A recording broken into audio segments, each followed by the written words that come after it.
Hai, seperti yang kita ketahui, setiap orang pasti memiliki cara yang berbeda-beda saat belajar. Terkadang, belajar bisa membuat kita stres, terutama saat kita tidak sepenuhnya memahami materi pelajaran. Tahukah kalian, bagi sebagian orang, mendengarkan musik saat belajar bisa membuat kita lebih mudah berkonsentrasi loh. Saat merasa kewalahan atau kesal, mendengarkan musik dapat membantu merelaksasi otak dan bekerja lebih efektif. Musik bagi sebagian manusia sudah menjadi kebutuhan.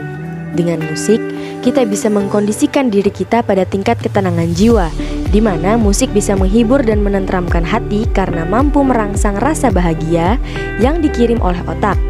Lalu diiringi oleh detak jantung yang menyesuaikan irama lagu yang didengar, sehingga menimbulkan perasaan nyaman. Area otak tersebut berhubungan dengan proses kognitif, memori, dan juga emosi.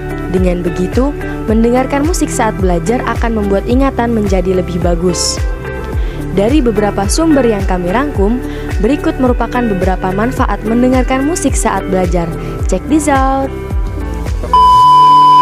Yang pertama adalah meningkatkan efektivitas belajar.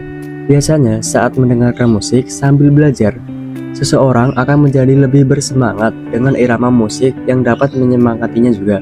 Bukan musik-musik yang melo ya tentunya. Yang selanjutnya adalah menjadi hiburan ketika pernah belajar. Musik sebagai salah satu cara untuk beristirahat sejenak untuk mengembalikan konsentrasi dan semangat belajar. Yang ketiga yaitu meningkatkan motivasi belajar. Musik yang diputar saat belajar dapat membangun suasana hati menjadi lebih baik. Efek positif yang diberikan sendiri juga membantu meningkatkan motivasi pada orang tersebut. Apalagi jika belajar tersebut memakan waktu yang cukup lama. Untuk itu, agar mendapat motivasi dan memberikan efek positif untuk tubuh, mendengarkan musik juga dapat membantu. Pilih juga berbagai lagu yang disukai dan memberikan efek yang semangat.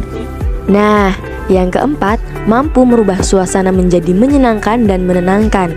Sebagian besar berpendapat bahwa musik adalah salah satu sarana yang dapat merubah suasana yang tadinya tegang dan stres menjadi suasana yang menyenangkan dalam belajar. Namun, di antaranya ada yang beranggapan bahwa mendengarkan musik dapat menghilangkan konsentrasi dalam belajar. Musik diketahui menghasilkan gelombang yang dapat mempengaruhi kinerja otak dan memberikan efek menenangkan. Jenis musik yang paling direkomendasikan adalah jenis musik klasik atau musik berirama lembut lainnya, karena manfaat musik klasik dengan not yang teratur memberikan efek menenangkan. Yang kelima yaitu merangsang kreativitas belajar. Salah satu manfaat musik adalah dapat merangsang kreativitas. Hal ini dikarenakan musik akan membantu menstimulasi untuk mengoptimalkan kinerja otak, sehingga manusia yang suka mendengarkan musik akan cenderung lebih kreatif dalam berpikir dibandingkan manusia yang tidak suka mendengarkan musik. Yaitu melatih kita untuk bisa multitasking. Saat ini, multitasking dianggap sebagai salah satu kemampuan yang harus dimiliki oleh setiap anak yang ingin sukses dalam belajar. Karena manfaat menuntut ilmu tidak hanya untuk mendapatkan nilai yang baik. Belajar sambil mendengarkan musik adalah dua hal yang berbeda. Dan jika seseorang anak bisa mendengarkan musik tetapi tetap bisa konsentrasi belajar, berarti anak tersebut memiliki kemampuan multitasking yang baik. Meskipun belajar sambil mendengarkan musik membuat suasana hati kita menjadi lebih nyaman dan dapat membantu meningkatkan fungsi ingatan kita, tetapi beberapa penelitian juga menunjukkan bahwa belajar sambil mendengarkan musik dapat mengganggu konsentrasi belajar kita.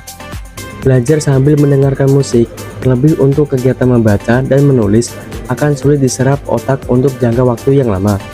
Informasi yang diserap ke otak menjadi lebih sedikit karena kesulitan fokus. Informasi tersebut juga bisa saja terbagi antara informasi penting dan kata-kata yang ditangkap dari musik. Mayoritas penelitian yang dilakukan di bidang ini menunjukkan bahwa tanggapan positif untuk belajar dengan musik ditentukan oleh kesulitan tugasnya. Misalnya, jika tugasnya hanya meringkas atau meresum materi, maka belajar sambil mendengarkan musik bisa menjadi sebuah hal yang menyenangkan. Tetapi, jika tugas itu berupa hitung-hitungan atau membutuhkan konsentrasi yang tinggi, disarankan untuk tidak melakukan cara ini. Nah, itu tadi sedikit penjelasan dari kami bertiga. Oleh karena itu, kita sebagai manusia dianugerahi kepribadian yang berbeda-beda. Manusia unik dengan caranya masing-masing. Jadi, kamu termasuk tipe orang yang bisa mendengarkan musik sambil belajar atau tidak nih?